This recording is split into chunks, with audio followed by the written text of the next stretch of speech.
Hello guys, welcome back to my YouTube channel. I hope you guys are great. If this is your first time on the YouTube channel, please make sure you hit the subscribe button. It's very important. You need to subscribe. And please hit the like button. The algorithm of YouTube likes it when you guys hit the like button. So please hit the like button, hit the subscribe button. Let's get on to it, right? So today I just decided I need to discuss with you the frequently asked questions about the township real estate market, right? So I'm going to be discussing with you the frequently asked questions when it comes to the real estate market in the townships. So make sure that you stay tuned, you listen carefully, because there's a lot you're gonna learn. Actually, I've been sharing quite a lot on this channel. I'm sharing quite a lot. All the other YouTube channels, they don't go in detail as much as we do. So I'm giving you first-hand tips, things that anybody can actually tap into, things that you can actually get into as of immediately. So I'm giving you quite a lot, guys. You gotta give me at least one thing. You gotta subscribe. You gotta hit the subscribe button. You gotta hit the like button, and let's grow the channel together, man. Let's grow the channel together. So I'm gonna get right straight into it, right? So we're gonna discuss the frequently asked questions when it comes to real estate, especially when it comes to the townships, right? So the first question that is frequently asked is, what are the opportunities that exist in the township market? So we did a video, right, where we spoke about the 5 opportunities that exist in the property market in the townships. I'm just gonna touch slightly into them and then explain in detail where needs be. But what are the opportunities that exist in the real estate market in the township? So firstly, what we discussed in the previous video, we spoke about residential. So when it comes to residential, this is where you are tapping into the residential space in terms of renting it out. You buy a property and you rent it out to people, or you get into the backroom industry in which you buy a property, or if you already have a property, whether your parents' property or your property or whoever's property it is, it could be a property of a person, a person who has a yard, big enough yard where you can build the rental units, and then you grow your portfolio in terms of building the rental units, and you share the rental income on a monthly basis. The yard is not yours. The yard belongs to the landlord. All you are doing there is to build the rental units, and then you and the landlord, you share the rental amount. So it's the buying of a house where you rent it out. The purpose of buying the house or having the house in the township is for you to rent it out, and you rent it out. Or you buy a property, or you have a property, or you have someone who has a property where you can build the rental units. You build the rental units and you split the rental income on a monthly basis. It could be equally depending on the investment of the landlord, or the whatever agreement you guys will have had, or it could be on a 90-10 basis. I know of a company that does exactly that, where they partner with landlords and they build the rental units, and after for that period of for a period of 5 years, they take 90% of the rental amount, rental income, and the landlord takes 10% of the rental income. After 5 years, the landlord starts collecting 100% of the rental income. That's a partnership you can have with some people, some landlords in the township. That's the one of the opportunities that exist in the residential space. Jumping into commercial space. So in the commercial space, there are opportunities that exist also in the commercial space when it comes to real estate in the township. Right now, we're not dealing with the high end of the commercial space. We are dealing with something that anybody can tap into, something that anybody can actually think about it on, like, oh, wow, actually, I never thought of it that way. So that's where you are looking into something where you get a property, but your sole purpose of having that property is to build rental units for people who want to run businesses. So it could be someone who wants to run their salon, their barber shop, they want to do a laundry company where they do laundry for people in the community, or they want to be doing, tailoring and all of those kind of businesses that exist in the township, or they want to run a spaza shop. So you have rental units where people can actually come to you and rent the space to run their businesses. You are actually having a complex in your yard. You are having a commercial business where people come and rent for business purposes. You actually have a small scale mall. So you can have your own mall, you can have your own shopping complex in the township, depending on the size of the space that you have.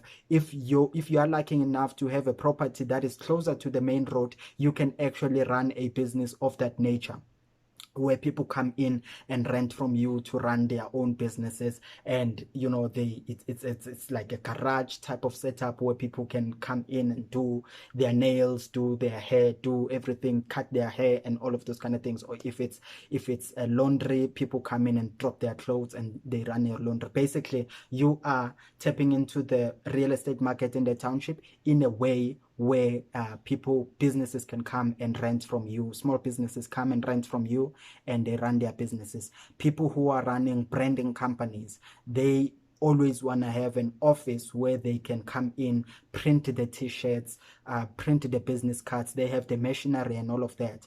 They come in and rent your space, and then they run their branding companies. Any company for that matter. That is if you are in the commercial space when it comes to real estate space. The other opportunity that exists in the real estate space, it is actually the property management. This is about the buying of properties or selling of properties. So you can start your own real estate agency and come and install it in the township, basically, where your offices are mainly in the township. You are tapping into the property management of selling and houses in the township, and also assisting those who are looking to rent properties in the township. So an entire real estate agency can be set up in the township. So that business exists. That is something you can also tap into. That is something that you can also do. And then the fourth one, the fourth opportunity that exists in the township is the flipping of properties. So flipping, like we explained in the previous video, flipping is where if you have the appetite to buy properties and upgrade them and renovate them until they are in a standard in which you can sell it for a higher price, you do exactly that. So what you are looking at in that type of business is you are looking for distressed properties. You are looking for older properties that still needs some TLC, some tender love and care, and you negotiate a nice deal on that property. And as soon as the property is the deal goes through, you take the property, you improve it, you put in features in it that when a buyer looks into it, they actually see that it's actually premium. So you take a distressed property, you turn it into a premium property, and you start selling it at a higher price. So flipping in the property is something that exists, something that you can also do, something you can tap into. Buy low, sell high. Buy low, sell high. If you understand investing, you'll understand what I'm talking about. It's very important. You must find a way to always negotiate or find a way to buy low and sell high. Buy low and sell high. So if you can get a property for a lower price and you put in some additions into it, you put in some new tiles, new pavement, new painting of the walls, changing of the ceiling, changing of the building units in terms of the kitchen, building units in the bedrooms, the wardrobes and all of that, and then you upgrade it. If you can, you add another story on the property and it's now double story, and you check the property market in the township or in that area, and you start selling your house at a higher price. So that is flipping. The last one opportunity that exists in the township is the construction. So you can partner with the people in the township in terms of getting people that are looking for jobs, and you partner with them to say you are going to go around the township and look for opportunities, right? So when you get someone who wants to build rental units or want to build a house, they come to you. You are the one that goes and get the team that you've partnered with on a contractual basis, where you work with them when there's a job at hand, when there's a project that needs to be done. You partner with those construction workers, and then you run your construction business. You are there to connect the construction workers with the client in terms of building, and then you are running a successful construction business in that way, because you can get a number of guys in which you talk to them and say, guys, I'm starting a construction company. I can't pay you on a monthly basis, but I think we can agree on a contractual basis, so you can continue to do whatever you do on a daily basis. But when I need when I have a project where someone needs us to build a house or build rental units, to build whatever, a wall, can I contact you? If the person says yes, you say cool, you put them in your database, in your list of people that you're going to be working with when you have those kind of deals and those kind of tenders. And you are running a construction company now, and then you can also partner with the guys that produce the construction material in the township, because we've got tons of those in the township, where they manufacture the bricks, the maxi, the blocks, and the 9-inch bricks. And they also sell the building sand, the plaster sand, the concrete, and all of that. So we've got those guys. You partner with them in terms of a partnership where they are now your supplier. When you have a client that wants you to build something for them, those are the guys you are working with. You just keep on empowering each other. So that's another opportunity that exists in the township. So it's 5 of them. It's the residential that I've explained. It is the just on residential, quick one. On residential as well, remember, on residential, you must make sure that you count your gross yield. You must know how to calculate your gross yield. When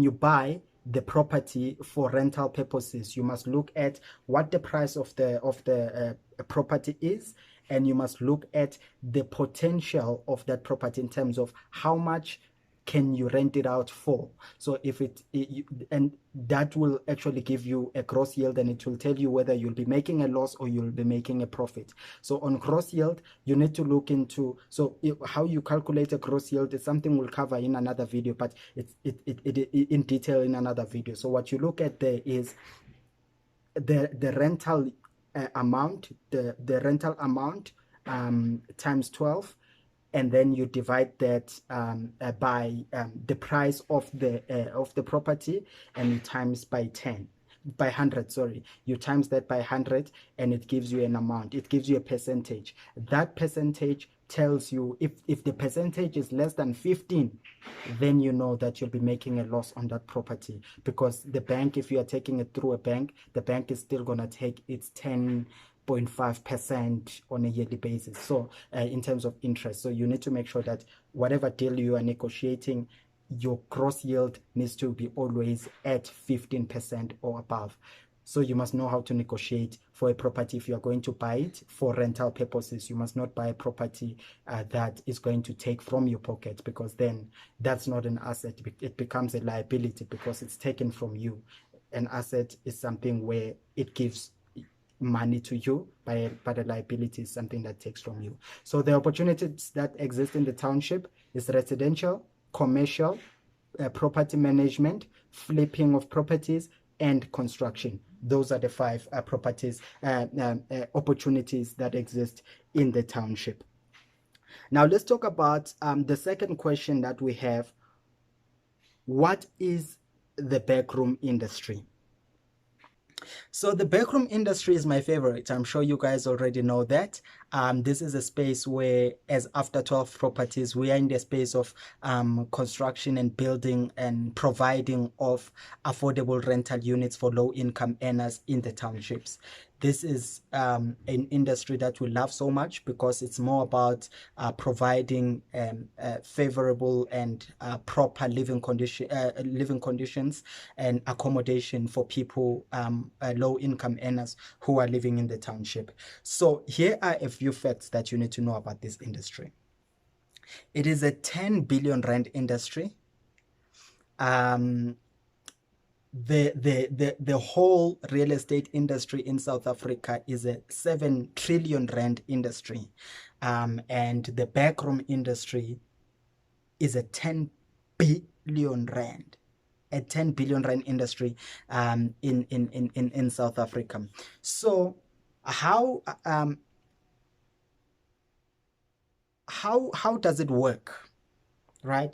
So this industry is where those people who have a big enough yard to build rental units, they tap into that space that they have, and they build rental units. So if you have a yard in your house where 2, 3, 4, up to 8 rental units or rooms can fit, you actually tap into the backroom industry by building those rental units.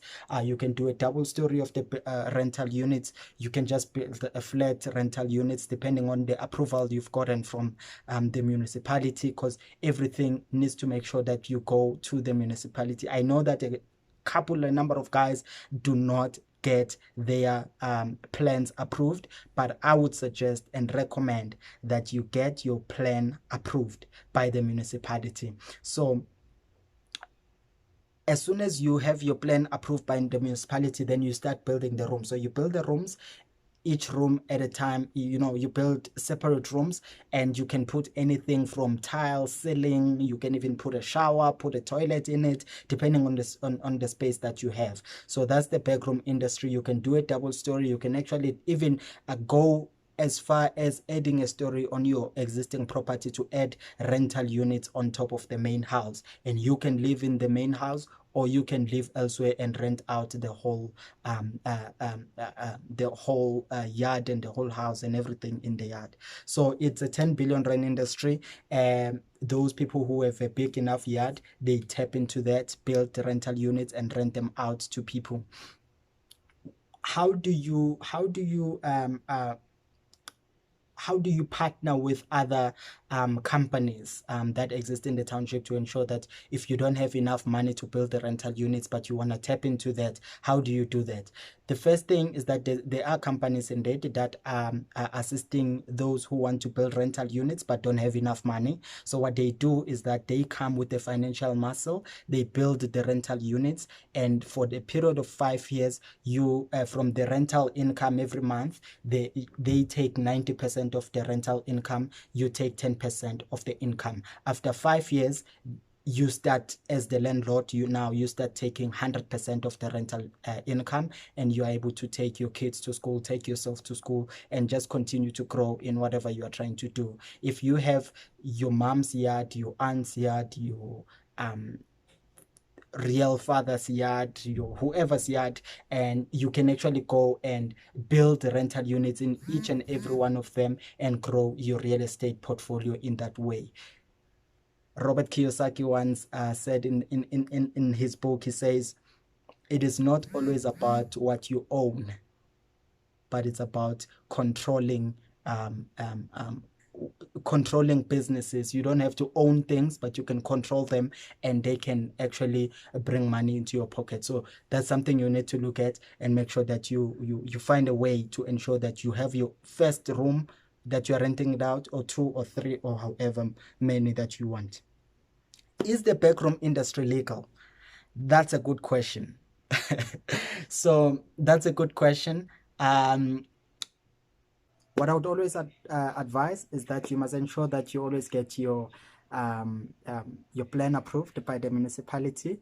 If your plan is not approved by the municipality, you might encounter problems because you might build your rental units on top of the sewage pipes, on top of the water, and it must just be an entire mess that you don't want to get yourself into. So get your plans approved by the municipality and ensure that when you start with your rental units, whether it's 1, 2, 3, and or however rental units you want to build, or if you want to go double story, ensure that the foundation is strong and everything is approved by the municipality. So the legalities of it, it's something that's still being discussed, and it's something that is actually an interesting question to look at.